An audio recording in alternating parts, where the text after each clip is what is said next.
दूसरी बिटिया के पास गए तो वह बिटिया 2 दिन सेवा करे। उसके बाद कहे लाग पिताजी ऐसा करो आप दूसरी दीदी के यहाँ चले जाओ। वही बेटियां हैं जो उन्हीं के भाग से खाती थी। धीरे धीरे 6 बेटियों के पास गए, उनको यही सुनने को मिला कि पिताजी अब दूसरी दीदी को वहाँ चले जाओ। अब रो रहे हैं दोनों पति पत्नी। और माँ तो रोते रोते अंधी हो गई थी और अपने स्वामी की अंगुली पकड़े हुए चल रही थी।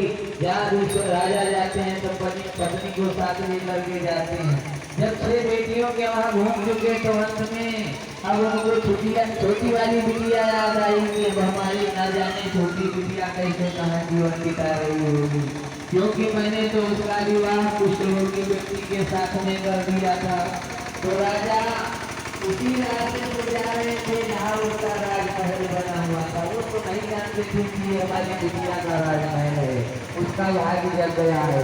क्योंकि राजमहल के ऊपर थी लड़की और देखा अपने पिताजी को किसी रास्ते से जा रहे उतर करके आई राजमहल से, दौड़ करके पिताजी की अंगुली को पकड़ लिया और कहा चलो पिताजी।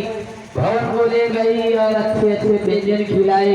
पिताजी और माँ की खूब सेवा किया और पिताजी ने सोचा कि बड़ा गलत हो गया, मैंने अपनी बिटिया के साथ में इतना अनर्थ किया था। सत्य मेरी बेटी कह रही थी अपनी भाग्य से खाती थी, देखिए हमारे पास जो था हमारा सब लुट गया, लेकिन परमात्मा ने हमारी बेटी का भंडार भर दिया। तो हमारी बेटी अपनी भाग से खाती थी। आज राजा को ये सब बहुत बड़ा कष्ट हुआ कि मैंने अपनी बिटिया को कष्ट दिया था। तो उसी जगह कहने लगे, धरती मैया से विनती करने लगे कि हे धरती मैया, मैंने इतना अन्याय किया अपनी बिटिया से, मैं इस संसार में रहने के लायक नहीं हूँ। तो आज धरती मैया से विनती करते हैं कि फाटो धरती देर नहीं करियो मैया।